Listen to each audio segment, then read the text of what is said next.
आता आपण डिलिव्हरी केली ते 30 वीकर्स बेबी होतं. आता तिच्या आई बाबांना प्रश्न पडलाय की बाळाचे सगळे माइलस्टोन डिले असणार का, म्हणजे हे बाळ आपलं स्लो असणार आहे का. पण असं नसतं. जन्माच्या वेळेला जर त्याचं ऑक्सिजनेशन छान असेल, समजा श्वास घ्यायला त्रास असेल तर त्याचा व्हेंटिलेटर सपोर्ट चांगला असेल, किंवा लंग्स एक्सपॅन्ड झाले नसतील तर अगदी योग्य वेळेला सर्फॅक्टेड दिलेले असतील, तुम्ही काही वर्षांनी ओळखणार पण नाही की हे बाळ प्रीमेच्युअर जन्माला आलंय.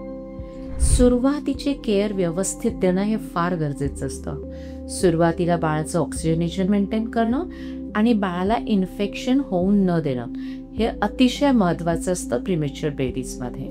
जसं आपलं हे बेबी 30 वीक्सला जन्माला आलंय आणि एक बेबी 40 वीक्सला जन्माला आलाय, तर ते दोन्ही बेबीज एकाच वेळेला चालतील, बोलतील, खातील असं नसतं. हे माइलस्टोन या बेबींचे थोडे डिले का होतात, कारण प्रीमेच्युअर बेबीचं आपण एज जे पकडतो ते त्यांच्या वीक्स वाईज पकडतो.